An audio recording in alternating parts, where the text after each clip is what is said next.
Hi dear students, welcome to Way to Career YouTube channel. நம்ம இன்னைக்கு இந்த வீடியோல அத பத்தி பார்க்க போறோம்னா பாராமெடிக்கல் கவுன்சிலிங்கான ஆன்லைன் அப்ளிகேஷன் க்ளோஸ் ஆயிருச்சு.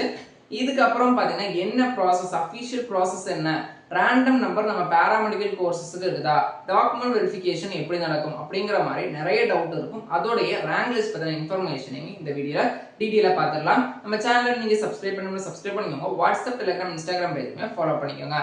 பாராமெடிக்கல் கவுன்சிலிங்கை பொறுத்த வரைக்கும் நமக்கான அப்ளிகேஷன் க்ளோஸ் ஆயிடுச்சு. தென் ஃபர்தர் ப்ராசஸ் பாத்தீங்கன்னா ரேங்க் லிஸ்ட் தான். டாக்குமெண்ட் வெரிஃபிகேஷன் நம்ம பாராமெடிக்கல் கோர்சஸ்க்கு ஜெனரல் ஸ்டூடெண்ட்ஸ் பாத்தீங்கன்னா போக வேண்டிய அவசியம் இல்ல.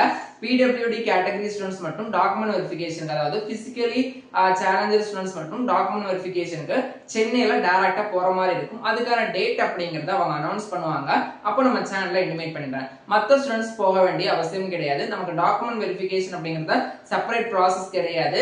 நம்ம அப்ளிகேஷன் போடுவோம் இல்லையா, அந்த டைமே பாத்தீங்கன்னா மெடிக்கல் செலக்ஷன் கம்பெனி நம்ம அப்லோட் பண்ற டாக்குமெண்ட் எல்லாம் வெரிஃபை பண்ணி தான் நம்ம அப்ளிகேஷனை அக்செப்ட் பண்ணுவாங்க.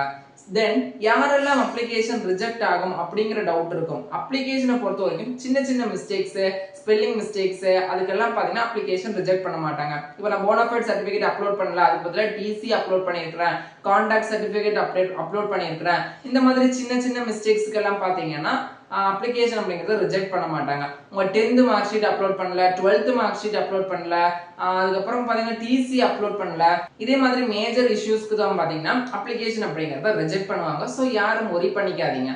அதுக்கப்புறம் பாத்தீங்கன்னா ரேண்டம் நம்பர் நம்ம பாராமெடிக்கல் கோர்சஸ்க்கு வருமா அப்படிங்கிற மாதிரி நிறைய பேருக்கு டவுட் இருக்குது. இன்ஜினியரிங் கவுன்சிலிங்க்கு ரேண்டம் நம்பர் வருது, அண்ணாமலை யூனிவர்சிட்டி கண்டக்ட் பண்ற ஃபார்மசி கோர்ஸ்க்கு ரேண்டம் நம்பர் வருது, நம்ம பாராமெடிக்கல் கோர்சஸ்க்கு ரேண்டம் நம்பர் வருமா அப்படிங்கிற மாதிரி டவுட் இருக்கும். நம்ம பாராமெடிக்கல் கோர்சஸ் பொறுத்த வரைக்கும் ரேண்டம் நம்பர் கிடையாது. ஒன்லி ரேங்க் லிஸ்ட், அதுக்கப்புறம் கவுன்சிலிங் ப்ராசஸ் தான், அதாவது சாய்ஸ் ஃபில்லிங் பண்ற ப்ராசஸ் தான். ரேண்டம் நம்பர் அப்படிங்கிறது கிடையாது. சோ யாரும் worry பண்ணிக்காதீங்க. நம்ம கவுன்சிலிங்கை பொறுத்த வரைக்கும் ரொம்ப ரொம்ப சிம்பிளான ப்ராசஸ் தான். நான் நிறைய வீடியோல சொல்லியிருக்கிறேன். அப்ளிகேஷன் நீங்க சப்மிட் பண்ணிட்டீங்க, இனி ரேங்க் லிஸ்ட் வந்ததுக்கு அப்புறம் அதை எப்படி செக் பண்ணணும் அப்படிங்கிற மாதிரி நிறைய பேர் கேட்டுட்டு இருக்கீங்க. ரேங்க் லிஸ்ட்டை பொறுத்த வரைக்கும் நமக்கு எப்படி அப்ளிகேஷன் லிங்க் ரிலீஸ் எப்படி நமக்கு அப்ளிகேஷனுக்கான லிங்க் ரிலீஸ் பண்ணாங்களோ அதே மாதிரி ஒரு பிடிஎஃப் லிங்க் ரிலீஸ் பண்ணுவாங்க. அந்த பிடிஎஃப் டச் பண்ணிட்டீங்க அப்படின்னா ரேங்க் லிஸ்ட் ஓபன் ஆகும். அதுல போய் நீங்க ஸ்க்ரோல் பண்ணி உங்க நேம் எத்தனாவது ரேங்க்ல இருக்குது அப்படிங்கறத பாத்துக்கலாம். அது பெரிய ப்ராசஸ் எல்லாம் கிடையாது. இந்த ரேங்க் லிஸ்ட் வந்தது, அது நேம் இருந்தா நீங்க சாய்ஸ் ஃபில்லிங் அப்படிங்கறது பண்ணிக்கலாம். சோ நீங்க புரிஞ்சுக்க வேண்டியது பாராமெடிக்கல் கவுன்சிலிங்ல ரேண்டம் நம்பர் அப்படிங்கிறது இல்ல. Next process rank list once வந்துருச்சு அப்படின்னா அதுல உங்க நேம் இருக்குது அப்படின்னா நீங்க சாய்ஸ் ஃபில்லிங் பண்ண எலிஜிபிள். யாரெல்லாம் சாய்ஸ் ஃபில்லிங் பண்ணலாம், எந்த டேட்ல சாய்ஸ் ஃபில்லிங் பண்ணலாம் அப்படிங்கறத கவுன்சிலிங் ஷெட்யூல் அப்படின்னு சொல்லுவாங்க. அந்த கவுன்சிலிங் ஷெட்யூல்ல ஃபர்ஸ்ட் ரவுண்ட் கவுன்சிலிங்க்கு யாரெல்லாம் பார்ட்டிசிபேட் பண்ணலாம், செகண்ட் ரவுண்ட் கவுன்சிலிங்க்கு யாரெல்லாம் பார்ட்டிசிபேட் பண்ணலாம், தேர்ட் ரவுண்ட் கவுன்சிலிங்க்கு யாரெல்லாம் பார்ட்டிசிபேட் பண்ணலாம் அப்படிங்கிற ஃபுல் டீடைல்ஸ் இந்த கவுன்சிலிங் ஷெட்யூல்ல கொடுப்பாங்க. சோ இத ஃபாலோ பண்ணி நம்ம registration, choice filling, choice locking, அதுக்கப்புறம் பார்த்தீங்கன்னா காலேஜ் ஜாயினிங் இதே மாதிரி இருக்கும். ஒரு குறிப்பிட்ட டேட் கொடுப்பாங்க. அந்த டேட்டுக்குள்ள நீங்க காலேஜ்ல ஜாயின் பண்ணல அப்படிங்கிற பட்சத்துல உங்களுடைய சீட் அப்படிங்கறது ஆட்டோமேட்டிக்கா அதாவது கேன்சல் பண்ணிடுவாங்க. அதுலயுமே ஞாபகம் வச்சுக்கோங்க. அந்த டைம்ல நம்ம சேனல்ல உங்களை அவேர்னஸ் பண்றதுக்கான வீடியோ அப்படிங்கறத அப்லோட் பண்றேன்.